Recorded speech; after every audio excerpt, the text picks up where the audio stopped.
presenter. Peter Lucantoni has been teaching English, training teachers and writing, teaching and learning materials for nearly 40 years and has an MA TESOL from the University of Edinburgh.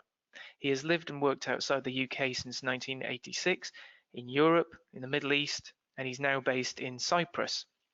Peter is Senior Teacher Training Consultant for Cambridge University Press and is the author and co-author of several popular course books for students, including Cambridge IGCSE English as a Second Language and Introduction to English as a Second Language, both published by Cambridge University Press.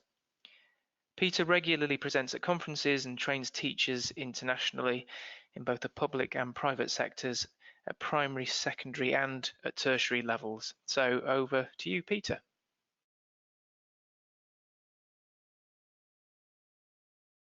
Thanks very much, Simon, and hello to everybody. I had a quick look through some of your questions that you were sending in your introductions, and we've got people here from Egypt, Russia, Oman, Ukraine, India, Mexico, Peru, Italy, Romania, the UK, Iran, Saudi Arabia, and at that point I stopped looking. So welcome to everybody, whatever the time of day is, and I hope it's going to be a useful online workshop that we're doing this evening. Okay, so we're going to talk about academic writing, and we're going to have a look at what the challenges and the solutions are, not just, of course, for students, but let's not forget the poor old teachers as well, who have to help the students with those particular challenges. So what we're going to do in the next few minutes, if I can get the slide to come up. Nope.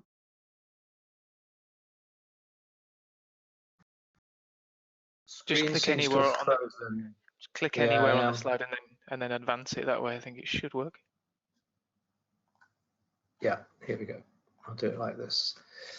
Okay, sorry about that. So four questions that we're going to address in this presentation. First of all, how does academic writing actually differ from non-academic writing? Obviously, there are differences, otherwise we wouldn't be having this talk. And it's those differences which do make it challenging. We're going to have a look at what it is that makes academic writing so hard, and then have a look at some of the common approaches in teaching writing, which you may or may not be familiar with. And then towards the end, see if we can make some conclusions about how we can actually help students to become better and more competent writers. So as this is a presentation about writing, I thought the best way to start would be to ask you to do some writing. Now, this is a bit strange because you can't see me and I can't see you and we can't talk to each other. But I'd like you to do a little piece of writing. So could you, I'll give you 10, 15 seconds, just make sure you have something to write with, a pen or a pencil, and something to write on, a piece of paper, scrap paper. It doesn't need to be clean or large, but just have something to write with and something to write on. I'll just give you 10, 15 seconds to get yourselves ready.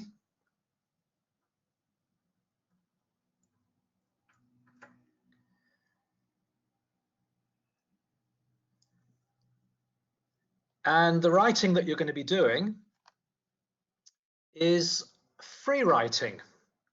Free writing. So just ask yourselves, first of all, what is free writing? What do you think free writing might actually be? The clue is obviously in the name, free writing. And free writing basically is a writing approach which takes away the fear that students often have with writing. So I'm going to ask you to free write about a topic, and there are going to be no rules about the writing. You can basically do whatever you want. I'm not going to restrict you in any way in how you write. The only thing I am going to restrict is the topic, and I'll tell you about the topic in a minute. So you're going to free write about a topic, and I'm going to tell you when to start, and I'm going to tell you when to stop writing. I'm not at this stage going to tell you how long you're going to have to do the writing. That's quite flexible, but of course in this context that we're using this evening, we don't want a length of time where you're writing and I'm not doing anything, so it will be quite short. I want you to write everything that you can think of about the topic. And this is the difficult bit. Don't worry about grammar and spelling. Now, obviously, as teachers, you're experienced teachers, you're expert users of English, and you won't be worrying about grammar and spelling. But remember, this is an activity really for students. And of course, students do worry about grammar and spelling. They spend too much time worrying about grammar and spelling and not enough time worrying about the content of what they're actually writing. A couple more things to point out. You can write individual words if you want. You can just write a shopping list of vocabulary related to the topic. You can write phrases, you can write sentences, or you can write a combination of those three things: words, phrases, and sentences. Now, again, in a classroom situation, particularly with lower levels, you may find students are just writing individual words. Maybe some of them are writing phrases. Maybe with stronger students, higher levels, you'll find them writing longer phrases and sentences, but it really doesn't matter. Again, as teachers, you'll probably feel comfortable writing sentences, but one of the instructions is that you can write words, phrases, or sentences, or a combination. A couple more things. Don't stop. As soon as I give you the go signal, just write, keep writing. Don't stop, don't erase anything, don't change anything. Just get those ideas down on paper. And the last instruction is not really for you this evening, unless you're teaming up with somebody for the webinar, but it's an instruction you would give in the classroom. Don't talk to anyone, just keep on writing. Now, normally at this stage, I would ask if there are any questions about the instructions, but we don't have that luxury in this particular format. So on the next slide, I'm going to give you the topic that I want you to write about. And as soon as you see the slide, as soon as you see the topic, just start writing. And I'll leave you to write for a very short amount of time, and then I'll tell you to stop. Okay, so here we go. Here's your topic. How does academic writing differ from non-academic writing? Start writing.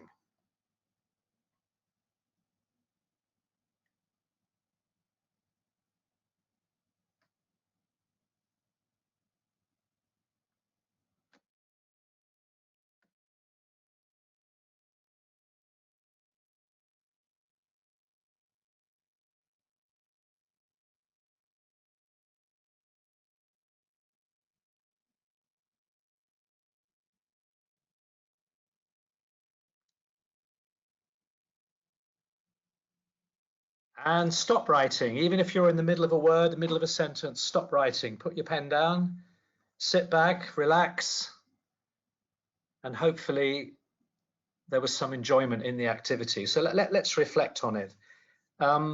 Just remember that if you did this in the classroom, you would probably give your students a little bit more time.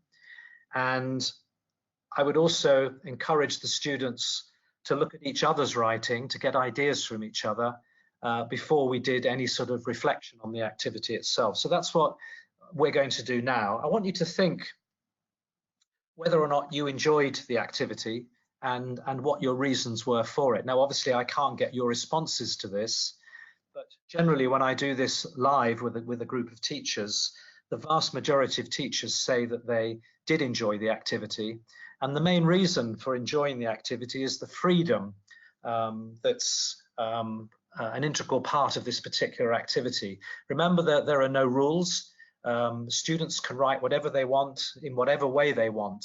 And it's removing the regulations, if you like, that often go behind writing that creates the enjoyment in the actual activity itself.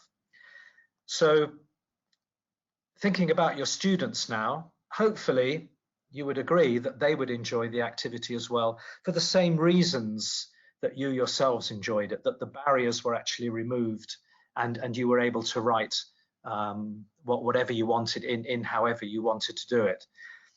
Remember that this piece of writing is not going to be seen by the teacher.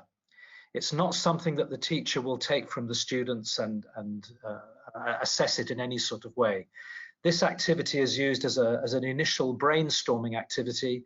It's a way of getting students to get their ideas down on paper without fear of any sort of assessment or being corrected for any errors that they might make. And of course, leading on from this, students could then do some group writing. They could share their ideas, put their ideas together, and do joint writing, so getting support from each other in order to complete a piece of writing. Once the students begin that stage, then the teacher would probably get more involved and actually start looking at what the students have written. So the learning outcomes for that particular free writing activity, the learning outcome is not writing itself, but the main learning outcome is really about the brainstorming and the content and ideas. Now, you probably know from your own experiences of writing that when you write, it's often difficult to start writing. And we know that students have the same problems. So this type of activity can help to initiate the whole of the writing process. Okay, so 2 questions that come out of this. First of all, this is the one I asked you to write about. How does academic writing differ from non-academic writing? And I genuinely wish that I could see what you've written, but obviously I can't. But I'm sure you've got some great ideas. And as an extension of that, we're probably going to be able to think about the characteristics of academic writing. So if we were live, I would be asking you in groups to talk to each other, but for the purposes of this evening's presentation, let's have a think about what the differences are. I think there are 4 main areas that we need to consider when we are thinking about the differences between academic writing and non-academic writing. And the first of these is the purpose of the writing. Very often with non-academic writing, the purpose is very personal. It's very often descriptions about people we've met, places we've been, books we've read, films we've seen, etc., etc. But in an academic context, the purpose is much more structured, and it's going to be much more formal as well. So just as an example, academic writing often has a report purpose. It could be describing a process, and that could be a mechanical process. Descriptions, not describe your favorite holiday location, but describe what goes on in this particular machine, and extended essays. So we can see that the purpose of a piece of academic writing is going to be very different from non-academic writing. A second area that we need to consider, and I mentioned it briefly just now, but also the style. Obviously, academic writing, the style is going to be much more formal than we would find in a piece of non-academic writing. And now that we've established that the style is going to be more formal, this obviously has an impact on the type of language which needs to be used within the piece of writing. So my third difference then is the linguistic features that a piece of academic writing would have. So we have, as we've said, the formality level, but more specifically things like the passive voice. The passive voice is used far more in academic writing than we would see it in non-academic writing. We need to avoid the first person in academic writing. It's not about me and us. It's about a third person. It's very impersonal. And I think when we look at those linguistic features, and obviously these are just a couple of examples, but when we know what the style is, what the formality structure, that tells us the linguistic features. And then as teachers, we know that those are areas that we need to consider in a classroom where we're teaching academic writing. And a fourth area, which I'm going to call skills. There may be skills required in academic writing which are not so relevant or even prevalent in non-academic writing. For example, developing an argument, writing topic sentences within paragraphs, and proofreading once a piece of writing is finished. Now, some of these things may, of course, be relevant to a certain extent within non-academic writing, but generally speaking, that they don't exist in non-academic writing. So I think if we need to consider these 4 main areas: the purpose, the style, the linguistic features and the skills.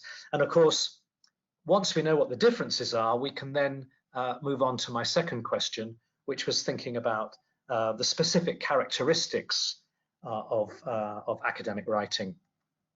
So let's consider things outside the actual writing process itself, but things like having to incorporate research findings. Now, this may not happen or be necessary in all academic writing, but certainly if we're looking at students writing research papers and reports, then obviously being able to incorporate their research is incredibly important. And linked in with that is the next characteristic, which is about using and citing sources. In other words, finding something which is relevant to the writing that you're doing, and not just plagiarizing it, not just copy pasting it, but actually saying where you've taken it from, and obviously in your main argument saying why you've used it.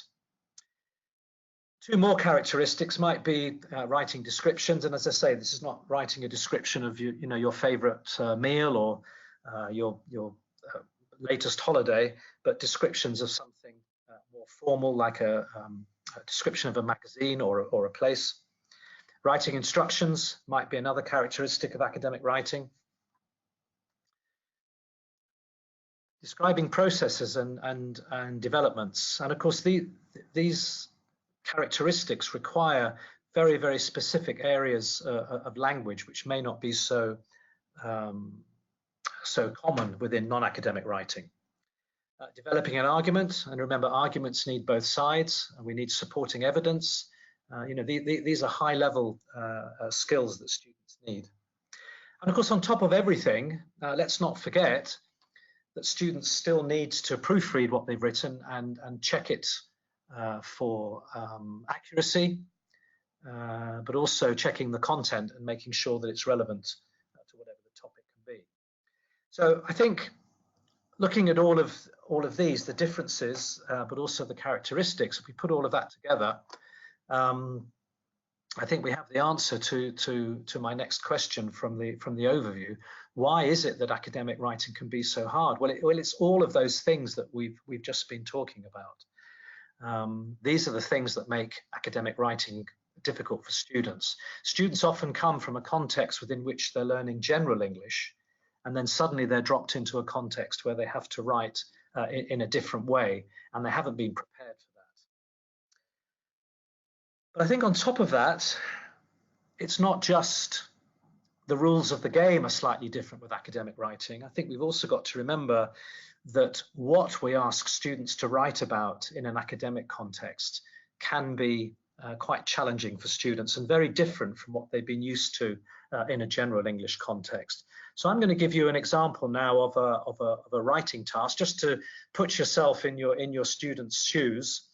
This is quite a high-level writing task, but it's quite typical of the type of writing tasks that students may be asked to deal with. So obviously I'm not going to ask you to write it. I wouldn't be that cruel, but just have a look at this and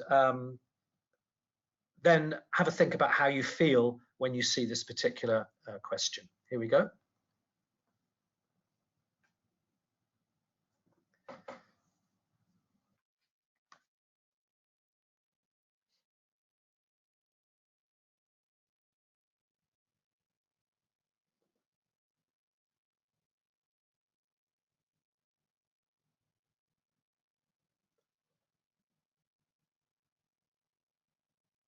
I think we'd all agree that that is quite a challenging writing task. That would be at approximately C1 level, so definitely a high intermediate level. And there are many parts of that writing task which obviously create challenges for students, and that's obviously before they even begin to start writing. And I think, you think about how you feel, but also think about how your students might feel when they're faced with such a question. And I think, that the man at the bottom of the mountain looking up to the top of the mountain, how on earth can I get there? Maybe we feel a bit like that at the moment when faced with such a question. So imagine how your students are feeling when they're confronted with that type of a question that, we ask them to answer it. It's not just about the differences and the characteristics which we were talking about just now, but it's also being faced with such a question and dissecting that question and making sure that they fully understand it. So just have a think for a minute. What would be the specific challenges that students might face with such a question? I'll put the question up again in just a second, but I want you to think, what is it about the question that's going to cause those challenges for students? So here's the question again.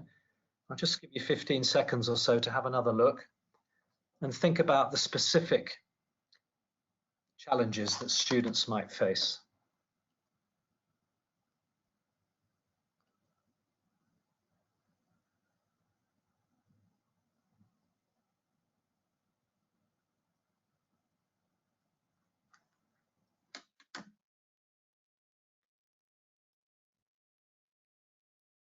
I think depending on where you are in the world, depending on what your student's first language is, depending on whether or not your student's first language shares the same or pretty similar alphabet with the one we use in English, the Roman alphabet, or if they use a completely different alphabet, I think you'll probably be coming up with slightly different challenges.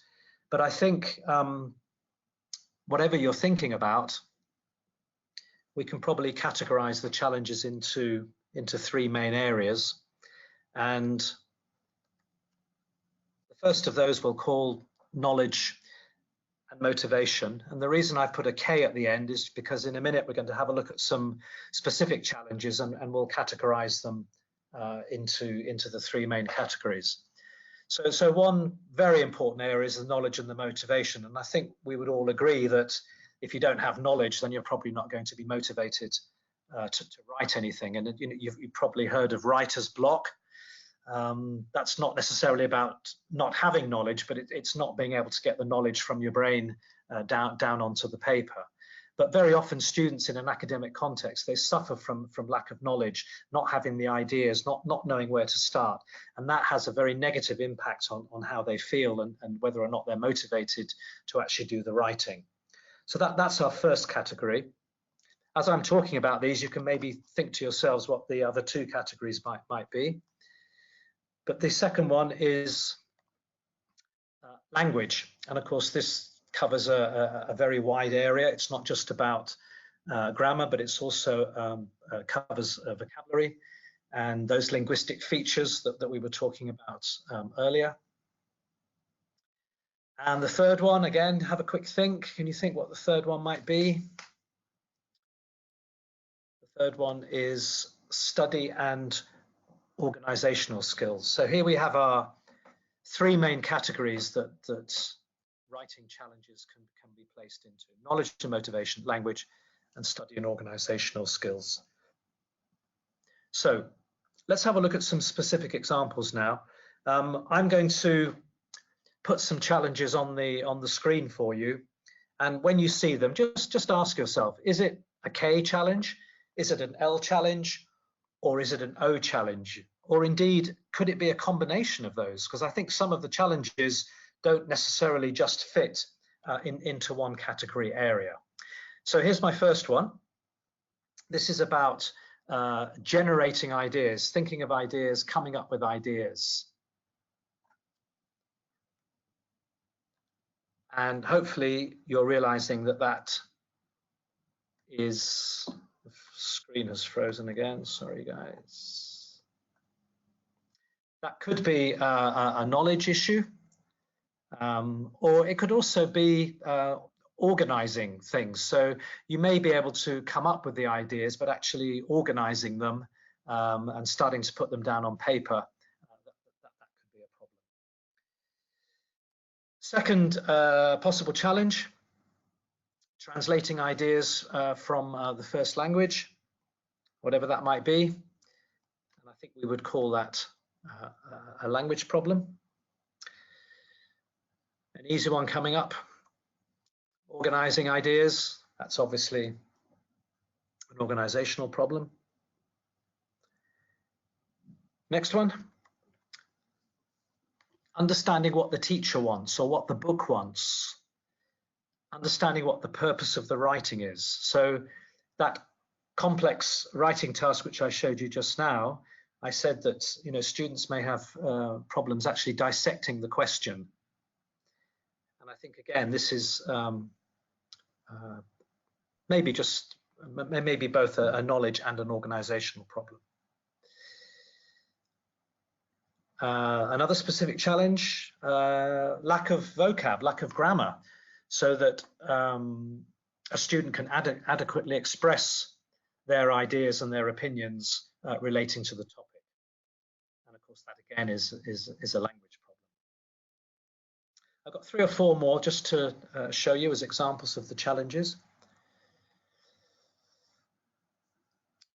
Inexperience as a reader. Now we know that the best way to get knowledge is through reading.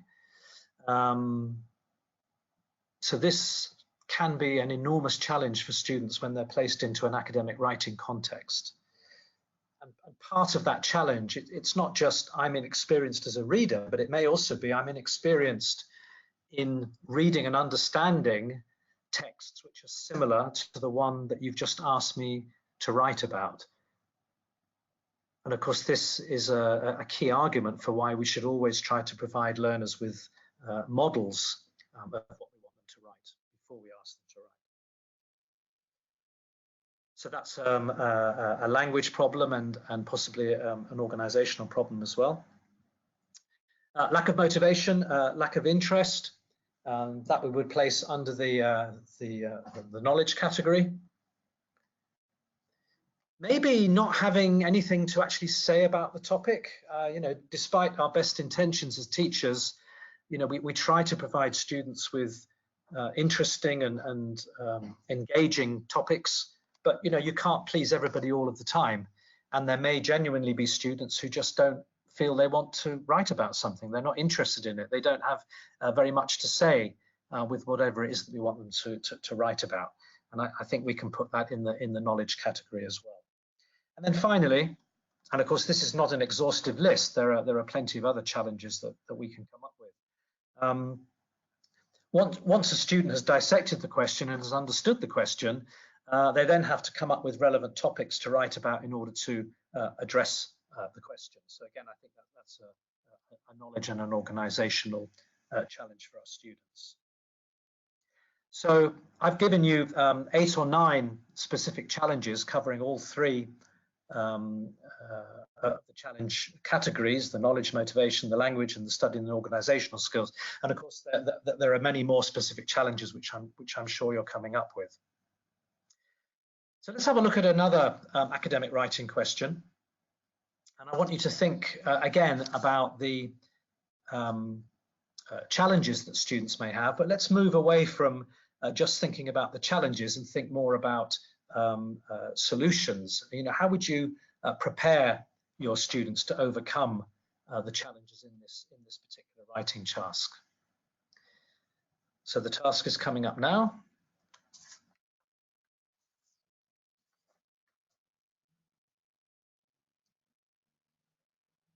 So I'll give you just a little bit of time to have a think about that. How would you prepare your students to overcome any challenges in this particular writing task?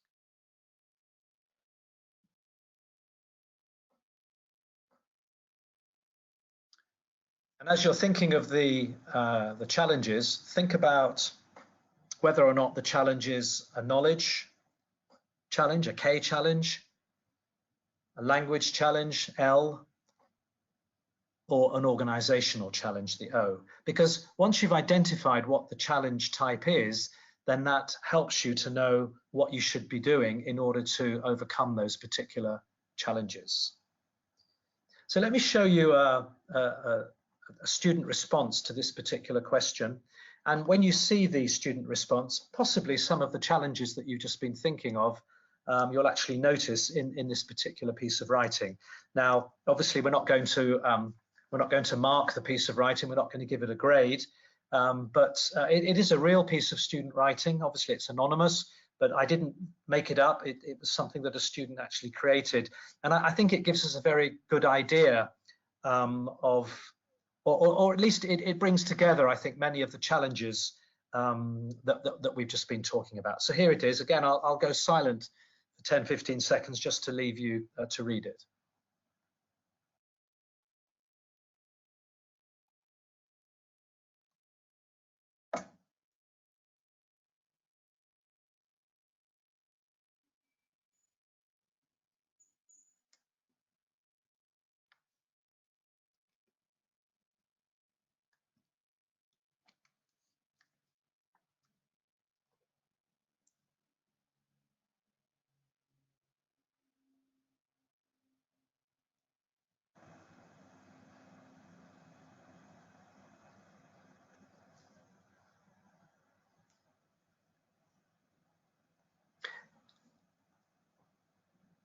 So obviously this student has made a very good attempt at answering the question. Obviously this is only a very small part of the response.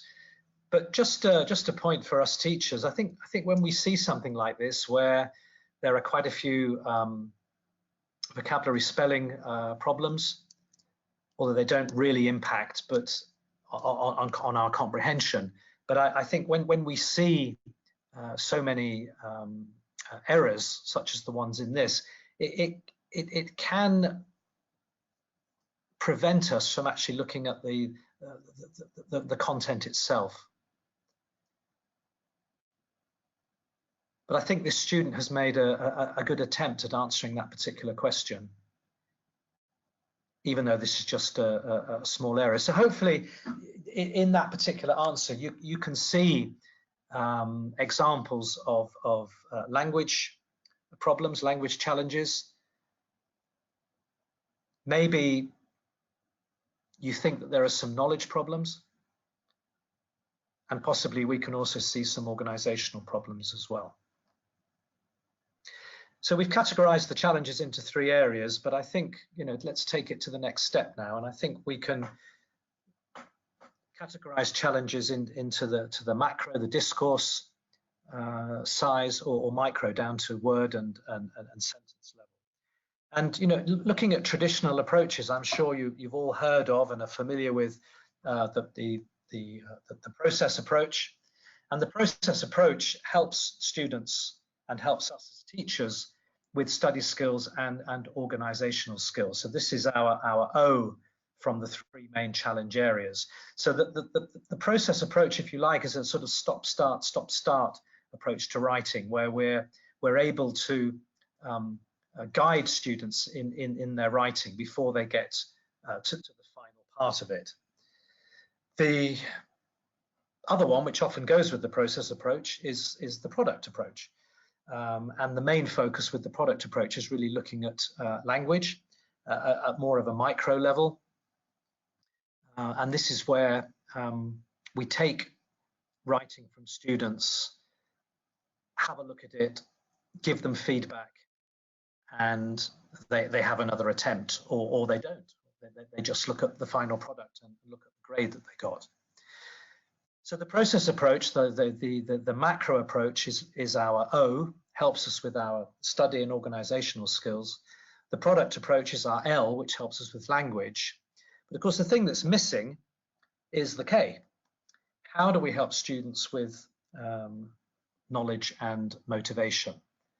It doesn't appear in either of the process or the product approaches, in either of these macro or micro challenge areas, if you like. So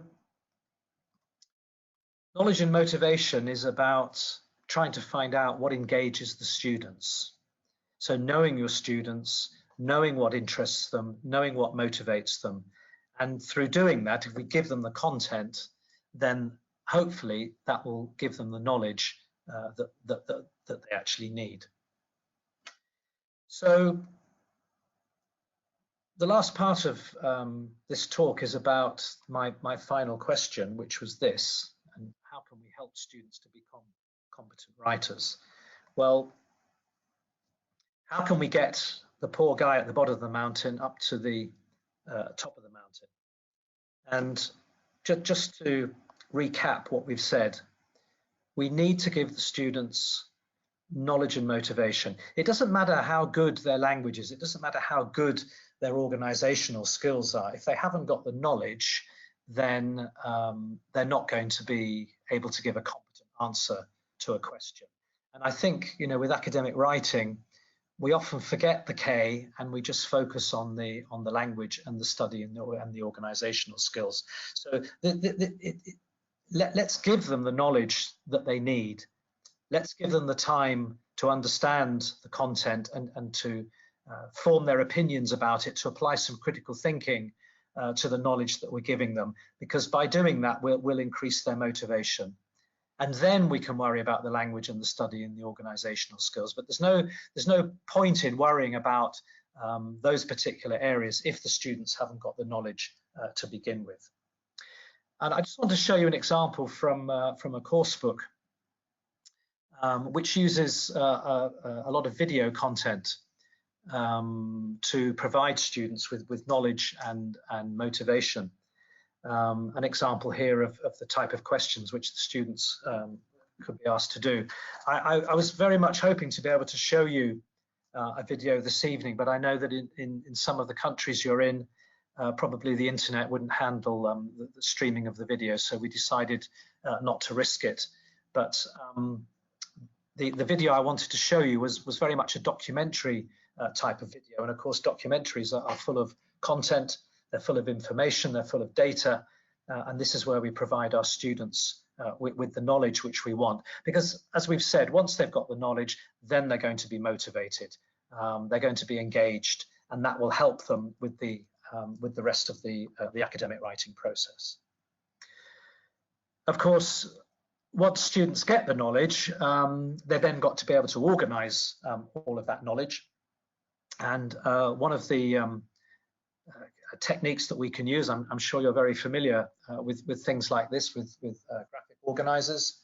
And as you can see in this particular one, we have a graphic organizer which looks at the causes and effects of deforestation. And students can complete this graphic organizer once they've seen the video and once they've seen input from the course book that they're using.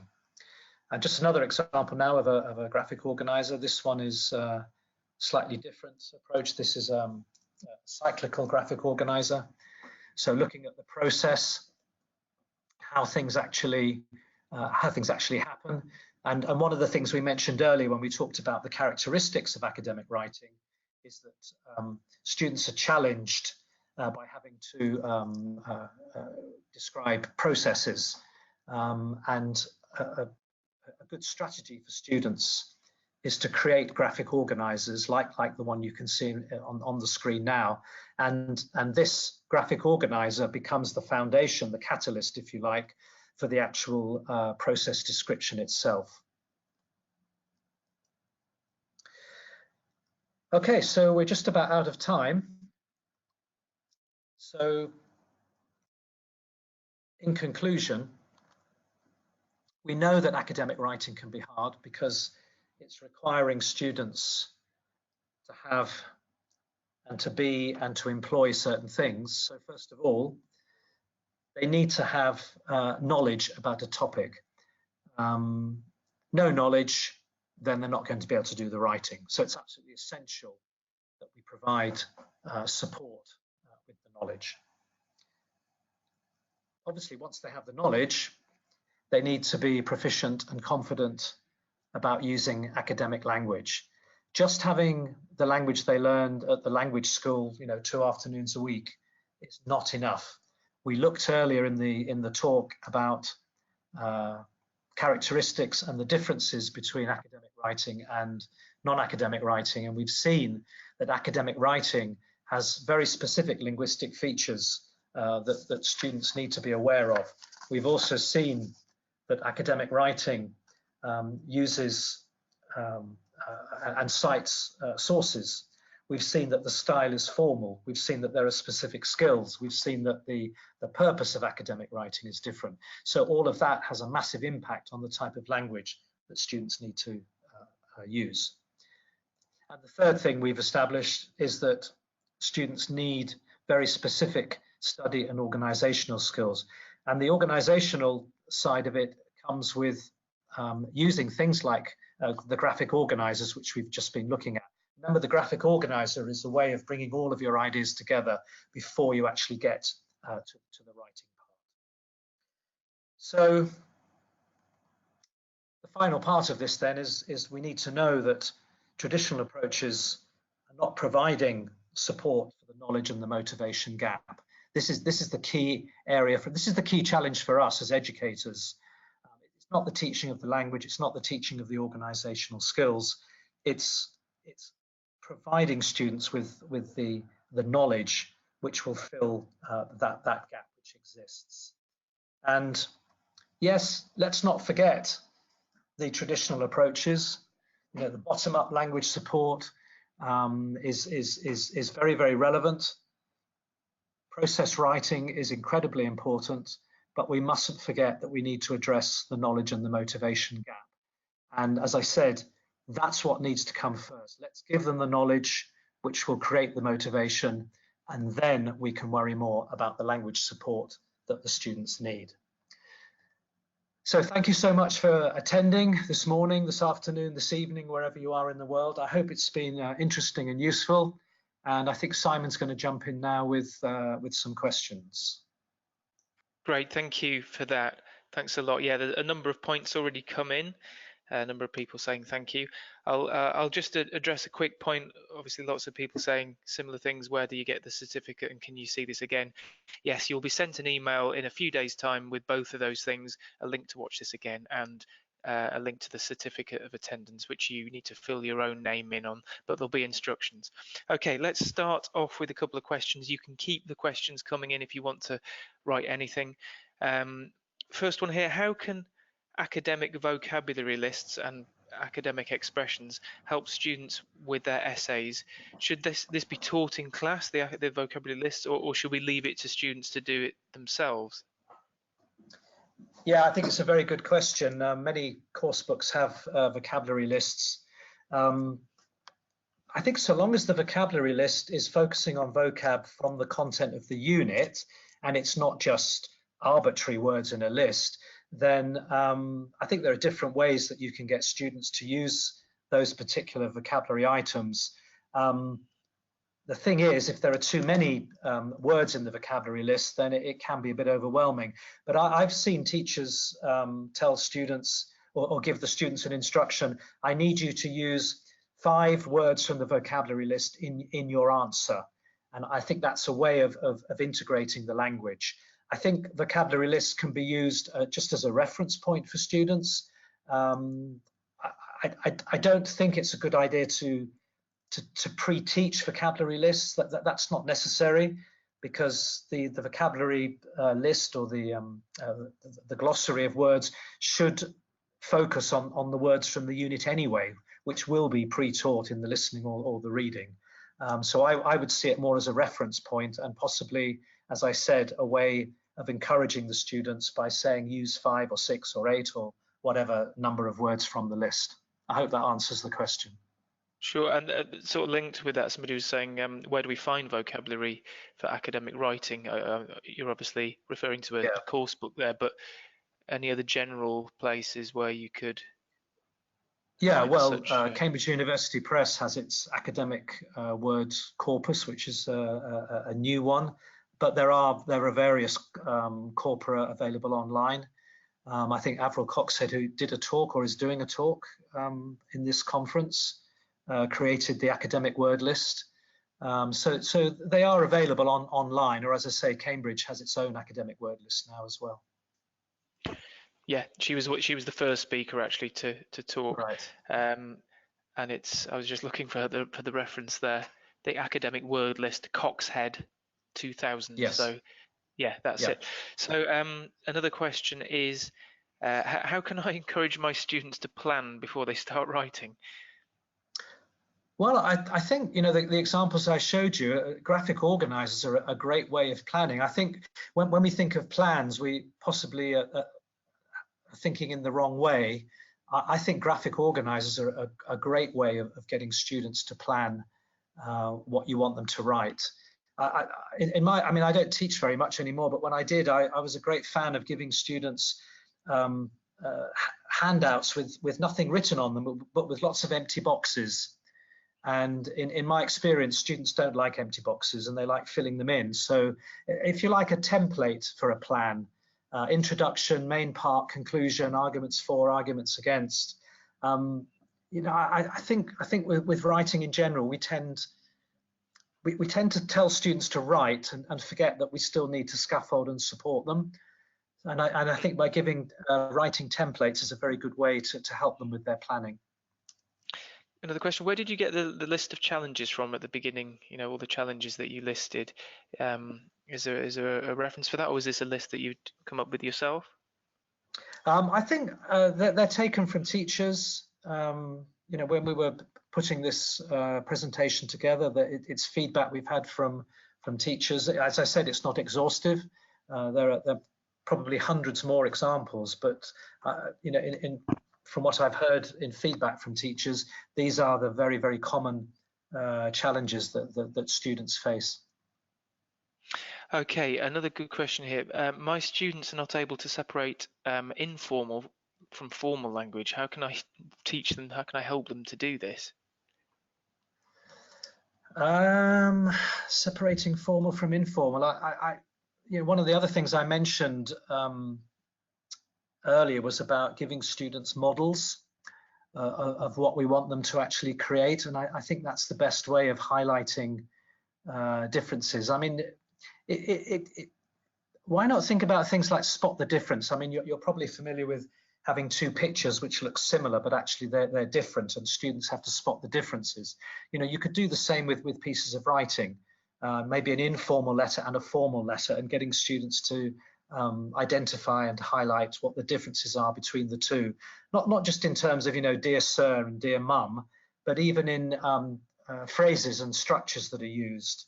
You know, and you could guide them and scaffold this by saying, you know, find 3 examples of this and find 3 examples of that.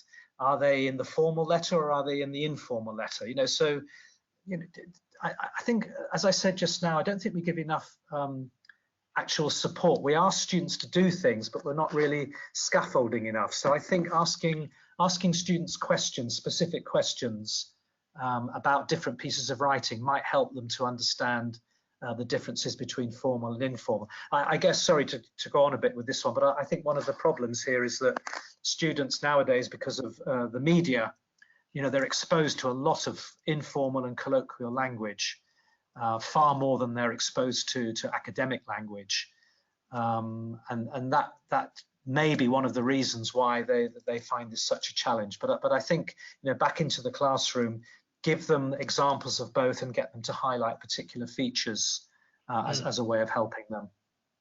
Somebody's asked about the scaffolding. What does scaffolding mean in connection with academic writing? Scaffolding just means, you know, helping students, supporting students. You know, our job is to teach them, not to test them. Or testing is a very small part of what we should be doing. So in terms of scaffolding academic writing, you know, the examples I've been given, introduce them to graphic organizers if they're not familiar with them, help them with planning templates, get them to understand the difference between formal and informal language.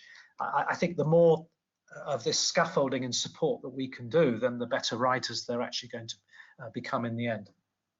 Okay, so final question that we just got time for one more. You're talking about showing them examples of things, but a few people have written, where can we find good examples of text types, like, you know, the reports, the essays, the letters? Yeah. Well, I think, you know, that your first place that you need to look is your course book. See what the course book offers, and then I think if that's not giving you what you need, then you need to go online. The problem with going online, of course, is that you just get overwhelmed with examples of different types of writing. The other thing, of course, you can do if you're working with other teachers is share ideas between teachers, get examples from other teachers. but you know, I don't want to start naming course books, but I think that's your first port of call, is to have a look at, you know, the resources that are actually out there and available, and there's plenty of stuff available online, I'm sure. Excellent. Okay, I think that is all we have time for. We'll give Peter a break now. Thanks a lot, Peter.